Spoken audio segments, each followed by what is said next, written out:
Best for home science. Hello friends, स्वागत है आपका हमारे YouTube channel to the point में। मैं रीना आपके लिए लेके आई हूँ टीजीटी, पीजीटी और साथ में नेट जीआरएफ के क्वेश्चंस। दोस्तों, जैसा कि आपको पता है कि हमारे चैनल पे टीजीटी, पीजीटी और साथ में नेट के क्वेश्चन की एक श्रृंखला चल रही है, जिसमें ये सेट नंबर आपका होगा 11। ठीक है, तो आज हम सेट नंबर 11 को देखेंगे। और ये बीए फर्स्ट ईयर के बच्चों के लिए भी बहुत ही उपयोगी है। मेरे बीए फर्स्ट ईयर के बच्चे भी इस वीडियो को पूरा ज़रूर देखें, और जो मेरे चैनल पे नए हैं वो हमारे चैनल को सब्सक्राइब करें। अगर वीडियो आपको पसंद आए तो प्लीज़ लाइक करिएगा। चलिए शुरू करते हैं आज का ये क्लास। देखिए, WHO द्वारा क्या है, WHO द्वारा एक वैक्स एशियन व्यक्ति की समान BMI है। ठीक है, उसका BMI कितना है?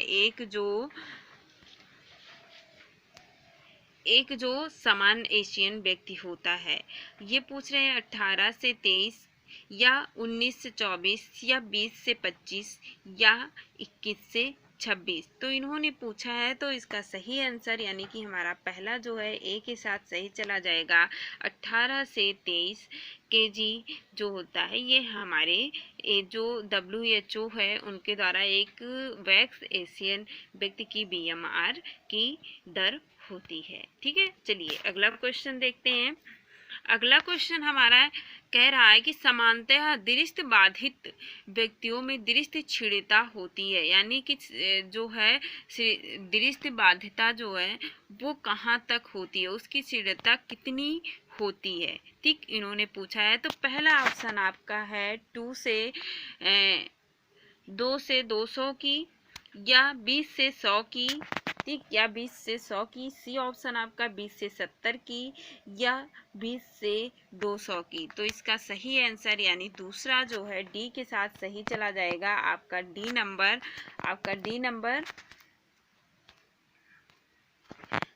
नंबर सही है, यानी कि 20 से 100 की दर उसकी क्षीणता होती है जब किसी व्यक्ति की दृष्टि बाधिता का रोग हो जाता है। तो ठीक, चलिए आगे बढ़ते हैं।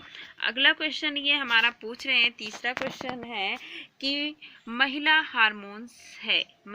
हार्मोन्स कौन सा है। ठीक है, तो इंड्रोजन या बी आपका है प्रोलेटिन या इंट्रोजन या ऑक्सीटोसिन। तो आपका सही आंसर क्या होगा? सी ऑप्शन, तीसरे का सी ऑप्शन सही होगा, इंट्रोजन। ठीक, यानी महिला हार्मोन्स क्या होता है? इंट्रोजन होता है। ठीक है, चलिए अगला क्वेश्चन आपका 4 नंबर है। 4 नंबर आपका कह रहा है कि खीस बहुत अच्छा है। ठीक, बहुत अच्छा है क्योंकि उसमें भरपूर प्रोटीन एवं होता है। ठीक है, तो आपका देखिए ए ऑप्शन आपका क्या है? कार्बोहाइड्रेट। बी ऑप्शन खनिज लवण और सी ऑप्शन विटामिन और डी ऑप्शन है प्रतिरक्षी। तो खीस बहुत अच्छा होता है क्योंकि उसमें प्रोटीन और क्या होता है? प्रतिरक्षी की मात्रा अधिक होती है। तो आपका 4 नंबर डी के साथ सही चला जाएगा। चलिए अगला क्वेश्चन देखते हैं। हमारा 5वां क्वेश्चन पूछ रहा है, निम्नलिखित में से किसे जीवित भेड़ से उतारा या काटा जाता है। यानी कि जीवित भेड़ से जो हम ऊन या रेशे प्राप्त करते हैं, ठीक है, उन्हें इनमें से किसे उतारा जाता है। ठीक है, ये पूछ रहे हैं आपके। तो 5वां नंबर आपका है, इन्होंने इसमें पहला आपका क्या है? ये फ्लेस। ठीक, फ्लेनर, पहला ऑप्शन फ्लेनर, बी है फ्लीस और उसके बाद है सी ऑप्शन आपका फ्लेट और डी ऑप्शन आपका मायरे। तो इसमें से सही ऑप्शन आपका क्या होगा बेटा? C option. इसमें से आपका सही ऑप्शन होगा फिश। क्या होगा? फ्लिस आपका 5 नंबर फ्लिप के साथ सही चला जाएगा। बी के साथ फ्लिप जो होता है वो रेशे होते हैं जो जीवित भेड़ की बार को, आप लोगों ने देखा भी होगा कि क्या करते हैं, भेड़ जीवित ही रहता है फिर भी कैंची से उसके शरीर से बार को काट लिया जाता है और वही आपका रेशा होता है, फ्लीस उसे कहते हैं, और उसी से ऊन या धागे तैयार किए जाते हैं। इससे गर्म वस्त्र तैयार किए जाते हैं। ठीक है, अगला पॉइंट आपका है 6 नंबर है, स्टेशनरी छुरी कौन सी है। ठीक, स्टेशनरी छुरी कौन सी है, ब्लेड, ठीक, राउंडर या स्टेश या डाई। तो इसका सही आंसर जो होगा आपका स्टेशनरी छुरी क्या होती है, ये ब्लेड होता है। क्या होता है, ब्लेड होता है। ठीक है, चलिए अगला क्वेश्चन देखते हैं। अगला 7 नंबर है, निम्नलिखित में से कौन सी दोहरी नोक वाली डाक है। ठीक, दोहरी नोक वाली डाट है, जो हम कपड़े में डाट लगाते हैं, दोहरी नोक वाली इन्होंने पूछी है कि कौन सा डाट है। ठीक, फ्लेज है, फ्रेश है या फिश है।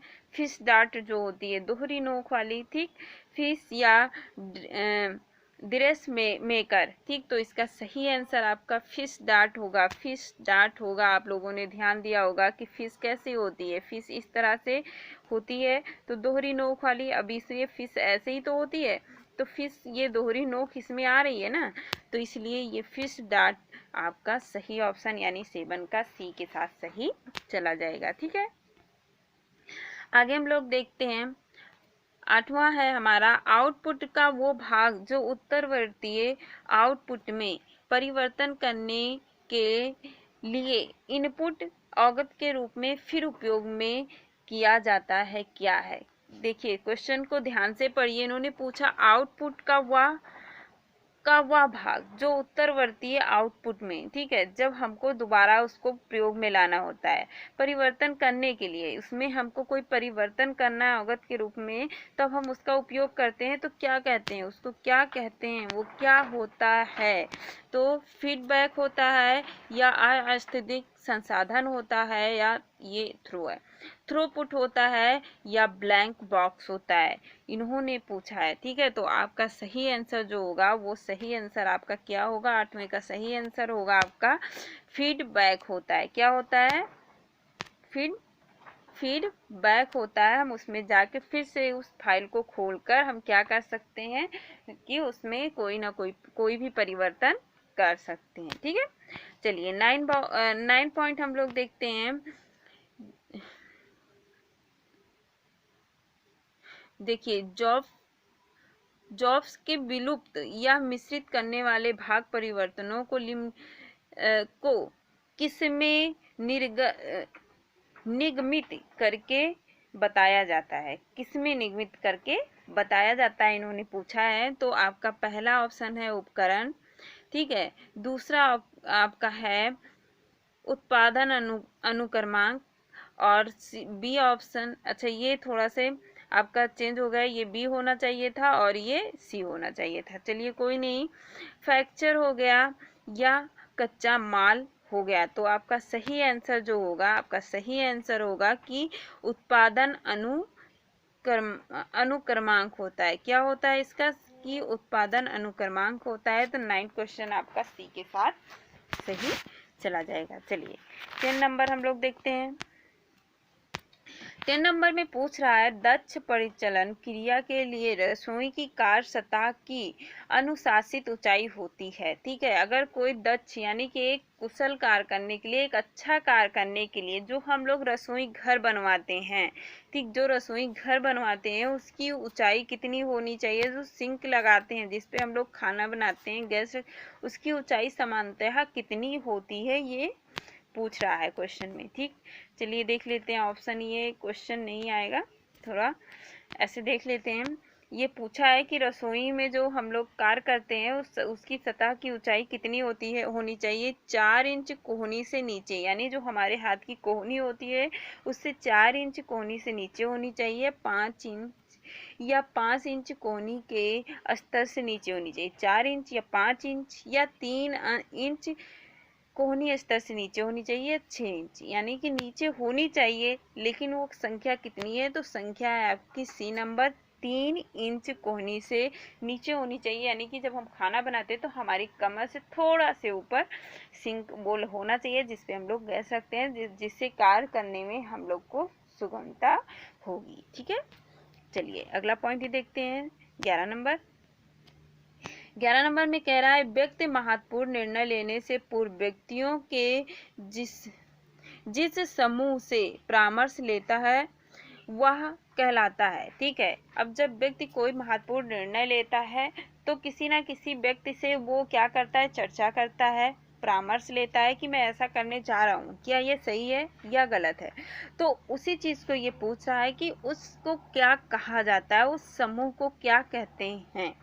ठीक है, क्या कहलाता है, तो आपका देखिए औपचारिक समूह, गैर रस्मी समूह या संदर्भ समूह या रुचि रखने वाली समूह। तो सही ऑप्शन आपका क्या होगा, सही ऑप्शन सी होगा आपका। क्या होगा, सी होगा कि वो एक संदर्भ समूह होता है जो अपने संदर्भ को वहां पे रखते हैं कि हाँ आप ऐसा करने जा रहे हो, तो ये सही या गलत होगा। ठीक है, चलिए अगला पॉइंट ही देखते हैं। 12 नंबर क्वेश्चन है आपका, विकास में स्त्रियों की सहभागिता को समझने के लिए उपागम निम्नलिखित चरणों से गुजरते हैं। जब कोई भी स्त्री की जो विकास होता है उसकी सहभागिता को समझने के लिए निम्नलिखित चरण होते हैं। कौन से वो चरण होते हैं जो क्या कहते हैं, उसको समझा जाता है। ठीक है, तो देखिए पहला आपका कल्याण। ठीक, कल्याण होता है विकास में स्त्रियों का या लिंग और विकास, फिर कल्याण, लिंग, विकास, विकास में स्त्रियां, कल्याण, लिंग और विकास। तो इसका सही आंसर जो होगा ये आंसर होगा। सही आंसर देख लीजिए आपका ए ऑप्शन होगा। ए ऑप्शन होगा आपका पहले कल्याण, पहला चरण जो होगा क्या, कल्याण होगा, फिर विकास में स्त्री होगा, फिर लिंग होगा तीसरा नंबर, और चौथा नंबर आपका विकास हो जाएगा। तो आपका ए ऑप्शन सही हो जाएगा। चलिए आगे का क्वेश्चन देखते हैं। 13वां नंबर आपका है, अंतिम को सर्वप्रथम रखने का अर्थ है। अंतिम को सर्वप्रथम रखने का अर्थ है क्या, अंतिम को यानी अधिगम में उल्टाव। क्या होता है, अधिगम में उल्टाव। इसका सही आंसर ही पहला ही है आपका कि अधिगम में उल्टाव होता है। मनुष्य का गत्यव नहीं होता है, ब्लूप्रिंट या नीला नक्शा उपागम नहीं होता है, विषय वस्तु केंद्र स्थित अध्ययन नहीं होता है। अंतिम को सर्वप्रथम रखा जाए तो उसे क्या कहते हैं कि जो हमने सीखा है उसका हम क्या कर रहे हैं, उल्टा कर रहे हैं। ठीक है, चलिए 14 नंबर देखते हैं हम लोग, डायबिटीज में मेलिटेस। ठीक, डायबिटीज का जो मेलिटेस होता है, मधुमेह रोग के लक्षण निम्नलिखित होते हैं। यानी कि जो हम लोग उसका एक अपने में टेस्ट करते हैं। ठीक है, जो डायबिटीज या मधुमेह के जो रोगी हैं उसका जो हम एक समानतः टेस्ट करते हैं, उसके कौन कौन से लक्षण होते हैं। ठीक है, पहला ऑप्शन आपका क्या दिया गया है, बहुमूत्रता, रक्त अल्प शर्करा या शर्करा मधुमेह में अत्यधिक भूख, एडीमा, स्वाद क्षीणता। ठीक, ये आपके ऑप्शन दिए गए हैं और नीचे कोड दिया गया है, जैसा कि नेट के पेपर में ऐसा आता है, नीचे कोड दिया गया है। तो सबसे पहले हम लोग को देखना है, हम लोग को इस बात को याद रखे रहेंगे, हमें याद रहेगा कि एक जो मधुमेह के पेशेंट होते हैं, डायबिटीज के पेशेंट होते हैं, उसमें कौन कौन से लक्षण सबसे पहले दिखाई देते हैं। ठीक है, तो इस चीज को हमें ध्यान में रखना है, तभी हम अपने आंसर को सही कर सकते हैं। तो सबसे पहला आपका क्या हो जाएगा कि बहुमूत्रता बढ़ जाती है, बार बार क्या होता है, उसको टॉयलेट आती है। ठीक है, उसके बाद आपका दूसरा आपका होगा शर्करा में, यानी कि उसके मूत्र में क्या होती है, शर्करा की मात्रा बढ़ जाती है। और तीसरा आपका क्या सही होगा, ये यफ है स्वाद क्षीणता, यानी कि आपका ए, सी और यफ सही है। क्या है, सॉरी ये नहीं होगा, स्वाद क्षीणता नहीं, अत्यधिक भूख होगा। ठीक, अत्यधिक भूख होगा। तो आपका क्या कौन कौन से पॉइंट सही है, फिर से देख लीजिए, बहुमूत्रता, शर्करा में और अत्यधिक भूख। तो आपका ए, बी नहीं होगा, सी और डी। चलिए देखते हैं नीचे क्या हमें कोई ऑप्शन ऐसा मिल रहा है जिसमें मिल रहा है ना, आपका पहला ही सही है इसमें। ये देखिए यहाँ पे ए, सी और डी है, तो आपका ये ऑप्शन सही होगा। ठीक, चलिए आगे देख लेते हैं। आपका 15वां नंबर क्वेश्चन, 15वां और लास्ट क्वेश्चन है, निम्न में से कौन से पोषण अभाव रोग नहीं है, यानी कि पोषण के अभाव में होने वाला निम्नलिखित में से कौन सा रोग नहीं है। तो इसमें भी कूट दिया गया है, जैसे आप लोगों ने इससे पहले वाला क्वेश्चन देखा। तो इसमें में जीरोथैलेमिया या डिस्प्लेपिडेमिया या ऑस्टोमलेशिया, ठीक, ऑस्टोमलेशिया, ये देखिए यहाँ पे थोड़ा से ये होता, ये आपका है कैट्रोमलेशिया, ठीक, ये कैट्रोमलेशिया है। और अनोरेशिया नार्वेशा, ठीक, ये आपके ऑप्शन दिए गए हैं। इसमें से आपको पहचानना है कौन से वो दो रोग हैं जो पोषण के अभाव में नहीं होता है। तो डिस्पेडेमिया जो होता है ये आपका ऐसा रोग है जो भोजन के अभाव में या पोषण के अभाव में नहीं होता है। ठीक उसी प्रकार आपका अनोरेशिया नार्वसा जो होता है ये भी एक ऐसा रोग है जो पोषण के नहीं होता है। बाकी जीरोथैलेमिया, ऑस्टोमलेशिया विटामिन की कमी से, ठीक, कैट्रोमलेशिया, ये सब एक पोषण जनित रोग होते हैं। तो आपका बी ऑप्शन और प्लस ई ऑप्शन सही होगा। चलिए देखते हैं क्या कोट में आपके बी और ई दिया गया है। बी और ई, ये तो देखना है हमको, बी और ई दिया गया है, हाँ बिल्कुल दिया गया है। सी नंबर में देखिए बी और ई दिया गया है। तो आपका 15वां और लास्ट क्वेश्चन बी और सी के साथ सही चला जाएगा, यानी सी ऑप्शन के साथ सही चला जाएगा। इसी के साथ हमारा ये वीडियो समाप्त होता है। अगर आपको हमारी वीडियो पसंद आई हो तो प्लीज़ लाइक करिए, अपने दोस्तों के साथ शेयर करिए, और जो बच्चे नए हैं प्लीज़ वो हमारी चैनल को सब्सक्राइब करिए। अगली वीडियो में हम फिर मिलते हैं, तब तक के लिए बाय बाय।